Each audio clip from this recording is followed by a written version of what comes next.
Sir வணக்கம் sir. என்னோடய பேர் ராசாத்தி. நான் கிளியனூரில் இருந்தேன். எங்கள் வீட்டுக்காரங்க வெளிநாட்டில் இருந்தாங்க. வாரம் தவணை ஆர்விகா மயிலாடுதுறை ஆர்விகா கடையில் வார தவணை கட்டி பணம் நகை எடுத்து கொடுத்தாங்க. சுகன்யாங்கிறவங்க இதில் ரொம்ப ஆச்சுன்னா அந்த கடையில் ஏஜெண்ட்டாக இருந்தாங்க. பூங்காதங்கிறவங்க என்னை அழைச்சிட்டு போய் வாரத்தில் எடுப்பாங்க. 7,90,000 10 பவுன் எடுத்துருக்குறோம். 80 கிராம். இன்ன வரைக்கும் ஒரு பில்லு கூட எனக்கு கொடுத்ததே கிடையாது. கேட்டாக்கா ரொம்ப வேகமாக எங்களுக்கு பிரச்சனை இல்லை, நீ எதுக்கு இங்கே வந்தேன்னு கேட்குறாங்க. ரொம்ப வேகமாக பேசுகிறாங்க. நகை டச்சு தரம் கம்மி, போலியான நகை. 11 டச்சு உள்ள நகை தான் எங்களுக்கு கொடுத்து ஏமாற்றிட்டாங்க. 916ன்னு சொல்லி.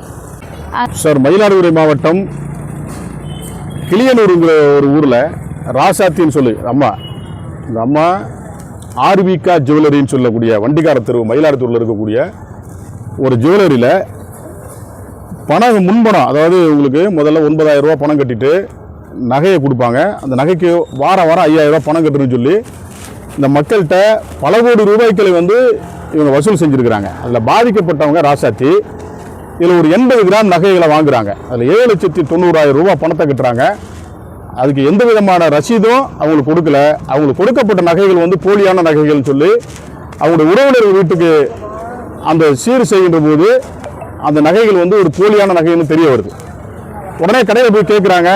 கடைக்காரர்கள் அதில் எந்த விதமான சரியான பதிலும் சொல்லணும்னு சொன்ன பிறகு காவல் நிலையத்திற்கு போகிறாங்க. கலெக்டரை போய் பார்க்குறாங்க. ஏற்கனவே நானே கலெக்டர்கிட்ட உள்ளாலும் அழைச்சிட்டு போய் இது போன்ற சம்பவங்களில் நடவடிக்கை எடுக்கணும்னு சொல்லியிருந்தோம். எஸ்பிகிட்ட கம்ப்ளைண்ட் கொடுத்துருந்தோம்.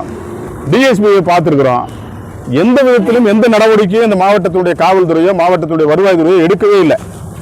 என்ன ஒரு பெரிய விசேஷம் அப்படின்னு கேட்டிங்கன்னா, ஏதாவது ஒரு புகாரை கொண்டு போய் போலீஸ் ஸ்டேஷன்லேயோ ஒரு எஸ்பிகிட்டே கொண்டு போய் கொடுத்தோம்னா அந்த எதிர்தரப்பில் இருக்கக்கூடியவர்களை கூட்டு வச்சு அவங்ககிட்ட லாபம் அடையக்கூடிய ஒரு செயலை இன்றைக்கு இருக்கக்கூடிய மாவட்டத்துடைய காவல்துறை அது தொடர்ந்து செய்து வராங்க.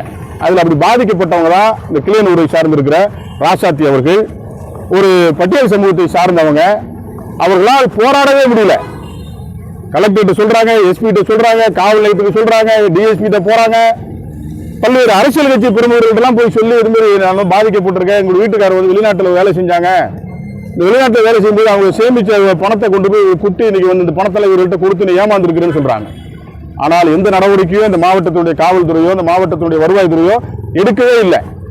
அதன் பிறகு நாம் மயிலாடுதுறை நீதிமன்றத்தில் வழக்கு தொடுத்து இந்த வழக்கில் இன்றைக்கு 636/2026 சொல்லிட்டு ஒரு குற்ற எண்ணில் மயிலாடுதுறையுடைய காவல் நிலையத்தில் இன்றைக்கு வழக்குகள் பதிவு செய்யப்பட்டிருக்கிறது.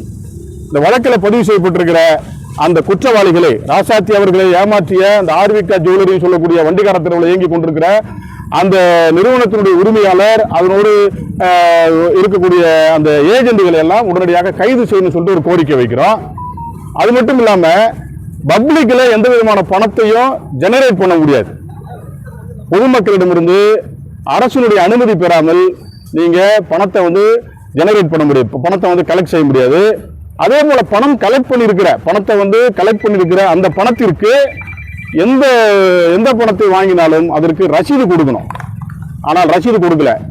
எத்தனை பெர்சன்டேஜ் ஜிஎஸ்டி அந்த ஆர்விகா நிறுவனம் ஏமாத்தி இருக்கு. ஏற்கனவே நம்ம ஜிஎஸ்டி கவுன்சிலுக்கு புகார் கொடுத்துருக்கிறோம். இந்த புகார் மீது ஜிஎஸ்டி கவுன்சில் நடவடிக்கை எடுக்கணும். ஏன் எளிய மக்கள் ஏதோ ஒரு பணத்தை வாங்கி பவுனை வாங்கி சிறு சேமித்து அந்த பணத்தை வைத்து அதில் பவுனை வாங்கணும்னு நினைத்தால் இங்கே இருக்கக்கூடிய நிறுவனங்கள் ஏழை எளிய மக்களை தொடர்ந்து வஞ்சிக்கிறார்கள், ஏமாற்றி வருகிறார்கள். எனவே இந்த ஆர்விகா நிறுவனத்தை, அந்த ஆர்விகா நிறுவனத்தினுடைய ஏஜென்ட்டுகளாக இருக்கக்கூடியவர்கள் மீது மயிலாடுதுறை காவல் நிலையத்தில் நீதிமன்றத்தின் மூலமாக போடப்பட்டிருக்கிற வழக்கில் உடனடியாக கைது செய்து அவர்கள் மீது நடவடிக்கை எடுத்து அந்த போலி நகைகளை மாற்றி இவர்கள் பணம் பெற்றிருக்க அந்த பணத்தை எல்லாம் இவர்களுக்கு திரும்பி கொடுக்கணும்னு சொல்லிட்டு ஒரு கோரிக்கை முன்வைக்கிறோம்.